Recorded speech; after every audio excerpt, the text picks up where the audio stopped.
Once we have the prefrontal arsenal created, developed, and ready for launch, it would seem that we are ready to go after the limbic system, right?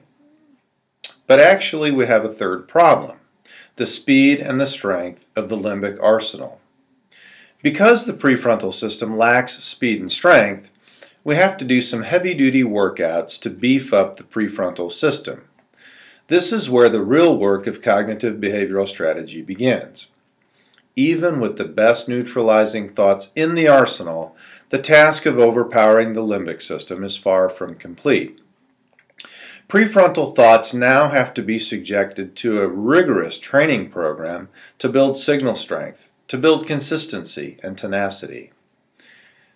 This is where we now bring out the secret weapons of cognitive behavioral theory: practice and repetition.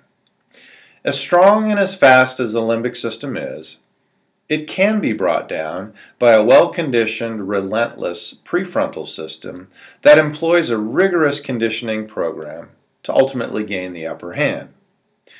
Now, the limbic system is pretty well conditioned to start with, but it doesn't have access to a few weapons that the prefrontal cortex does, namely audio and video infusions. Cognitive audio-video technique is what I'm talking about here. And in order to gain a complete understanding of this technique, please take the time to read Chapter 5 in my handbook and view the video titled CAVT on the website.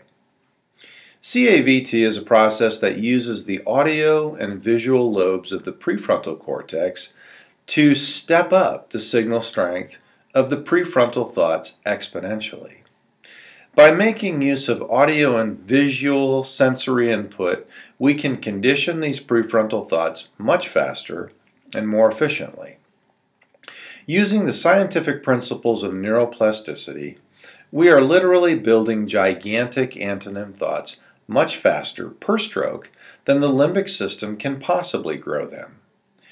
Due to the fact that prefrontal thoughts are starting so far in the hole, it takes a large number of strokes to catch up. But because each stroke is so much more powerful, we now do have a way to catch the limbic system.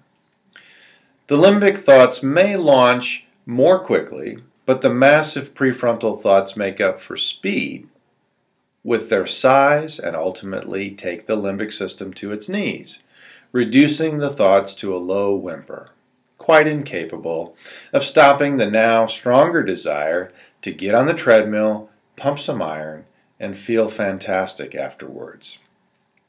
If it's hard to imagine your desire to get on the treadmill feeling stronger than your desire to sit on the couch, you're not alone. But I can assure you that it can be and is being done many times over in my practice, thanks to CAVT. To see exactly how CAVT is applied to the task of creating an exerciser's mindset, join me on tape number 4.